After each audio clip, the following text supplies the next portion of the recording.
इंसानों की ही तरह है। नहीं, जिनका सवाल नाम ये नहीं है जो सवाल ये PWD है काम करती है, सवाल ये है जो मुख्यमंत्री तो का आप तो वो पर्दे छत को बचाने के लिए थे। मतलब 1 करोड़ के पर्दों में छत नहीं गिरेगी। सबसे पढ़े लिखे होने का दावा करने वाले ये लोग, अंजना जी ये वो हैं, आईआईटी के पास आउट ग्रेजुएट हैं, जिन्होंने कोरोना काल के समय ये कहा था।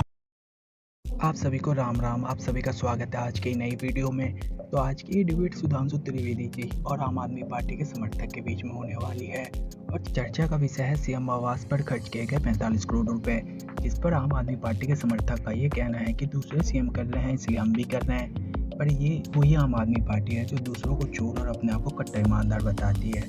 तो आइए देखते हैं ये डिबेट। आप उसकी एक जो है अमाउंट सेटल कीजिए कि आप यहाँ पे ये अमाउंट खर्च कर सकते हैं, इसके ऊपर नहीं खर्च कर सकते। इसके ऊपर आप लगाम लगाएंगे ना, सरकार तो आपकी है, आपकी सरकार है, आप प्रश्न कर रहे हैं, हमें प्रश्न करना चाहिए कि जो 90 करोड़ का मकान बन रहा है, 500 करोड़ का मकान बन रहा है, जो प्लेन खरीदे जा रहे हैं गुजरात के जो मुख्यमंत्री के लिए, या जो शिवराज सिंह चौहान जो उन्होंने भी रेनोवेशन में करोड़ों रुपया लगाया, ये बड़ी लंबी फहरिस्त है। सबके अकाउंट्स आप इन सारों की ही तरह है। नहीं, जिनका सवाल नाम ये नहीं है जो सवाल ये PWD है काम करती है, सवाल ये है जो मुख्यमंत्री तो का आप आवास एक कैसा सेकंड, होना चाहिए। एक साथ मत बोलिए ना, आप भी बोलिएगा मैं भी बोलूंगी, जनता कैसे सुने। तो आपने जितने नाम लिए आप इन जैसे ही हैं। नहीं, उन्होंने थोड़ी कहा कि मेरा मकान ऐसा हाँ या बनाओ। ना बोलिए ना, आपने जितनों के नाम लिए आप उन्हीं के जैसे हैं नहीं, हम या उनके जैसे अलग नहीं पार्टी है। अलग पार्टी है तो फिर? लेकिन एक मुख्यमंत्री का आवास बन रहा है, जिस प्रकार का आवास बनता है, जिस प्रकार का सबका आवास बनता है, उसी हिसाब से उन्होंने बनाया, उसी हिसाब से उन्होंने बनाया। अरविंद केजरीवाल ने ये थोड़ी कहा कि मेरे यहाँ पे ये लगेगा, ये लगेगा, ये लगेगा। PWD जब कोई कंस्ट्रक्शन करती है, मैंने देखा है कई मेंबर पार्लियामेंट अपने घर में रेनोवेशन करते हैं, उनको सैंपल्स दिखाए जाते हैं कि ये सैंपल है सर, इसमें से आप पसंद कर लीजिए। वो नहीं कहते कि मैं यहाँ से खरीदूंगा, वो प्रिस्क्राइब आलोक जी और ऑथराइज दोनों हाथ उठा रहे हैं जल्दी से। कि मुझे लगता है कि केजरीवाल जी ने सेलेक्ट नहीं किया है। ये तो नवाज शरीफ एक दिन घूमते घूमते सिविल लाइंस आए थे, वो सारी चीजें सेलेक्ट करके चले गए। सरकार केंद्र सरकार कर दे। तनख्वाह जब 5-5 बार बढ़ाई थी अपने विधायकों की, वो केंद्र सरकार की अप्रूवल से बढ़ाई थी क्या? सरकार केंद्र की है। आप लोग क्या पकौड़े तलने की मशीन लगा रखी है आप लोगों ने, या मूंगफली का ठेला है केजरीवाल जी का? आपकी सरकार नहीं है क्या? आपकी कोई नैतिक जिम्मेवारी नहीं है क्या? आप लोग कहते हैं PWD ने ऐसा कर दिया, PWD ने, ये PWD क्या बांग्लादेश से आई है? चीटिंग करता है तू, चीटिंग करता है तू। चलो भाई देखो अब मैं क्या करता हूं।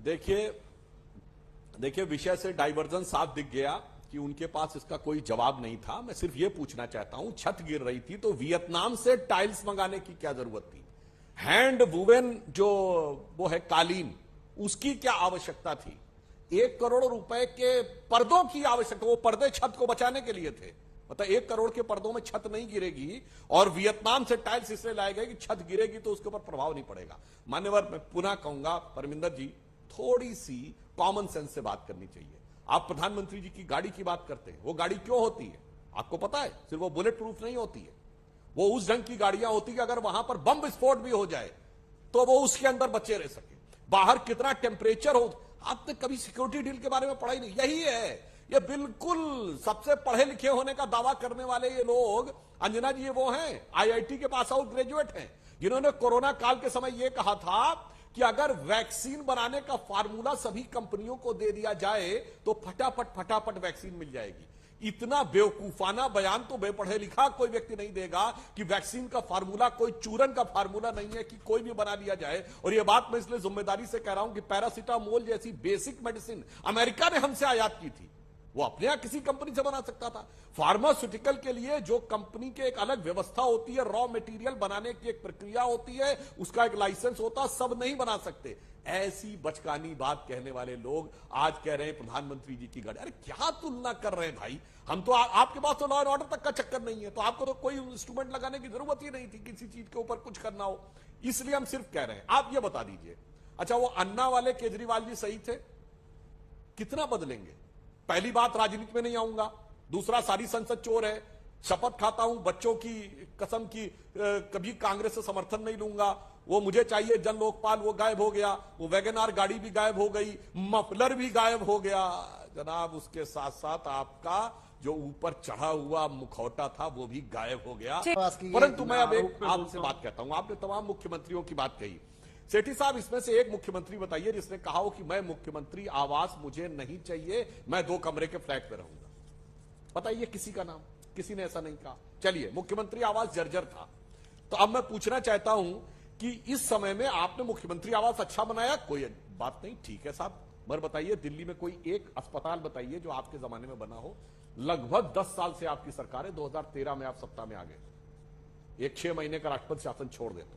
अब ये बताइए, एक कोई बताइए यूनिवर्सिटी या कॉलेज बनाया हो, वो तो नहीं बना। अच्छा, एक कोई ऐतिहासिक काम बताइए जो दूसरी सरकारों ने ना किया हो, आम आदमी पार्टी ने किया, सिवाय इसके कि 1 पौवे के बदले में 1 पौवा फ्री दिया। ये भारत की इकलौती सरकार है, इसने कहा दारू की 1 बोतल के साथ 1 बोतल फ्री वाली स्कीम चलाई, जो किसी और, वो भी शिक्षा मंत्री के द्वारा। तो ये तो आपकी एक अलग स्थिति रही है, मैं मानता हूं, परंतु इसके अलावा आप कोई बात बताइए जो आपकी सरकार ने इस प्रकार से करके दिखाया हो, तो आप कहें कि साहब हां, हम तो बिल्कुल एक अलग राजनीति करने वाले थे, तो हमने अलग राजनीति करके दिखाया। तो अब आप बता दीजिए, मैं एक लाइन पूरा कर लूं। देखिए साहब, जितने के पर्दे लगे हैं, 1 करोड़ का मकान खरीदने की हैसियत 90% से ऊपर दिल्ली की जनता के पास नहीं है, जितने के पर्दे लगे हुए हैं।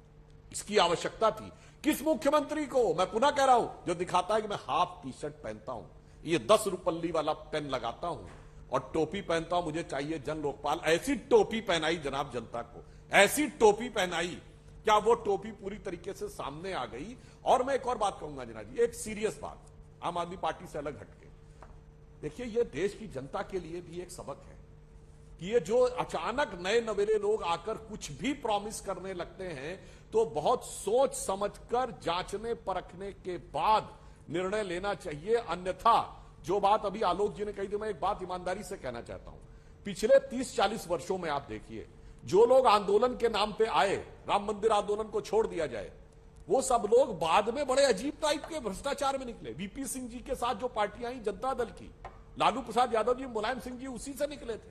क्या भ्रष्टाचार के कीर्तिमान बनाए, जो राजनीति में शुचिता के नाम पे निकल के आए थे। और ये देखिए, ये अन्ना के नाम पे निकल के आए, तो इन्होंने ये किया। इसलिए मैं कह रहा हूं कि ये एक प्रकार का भारत के लोकतंत्र के लिए एक टेस्ट केस भी है कि किस ढंग से एक अलग मुखौटा लगाकर, और अंदर क्या हो सकता है, ये जनता के लिए आंखें खोलने वाला है कि सामने क्या है और अंदर क्या हो सकता है।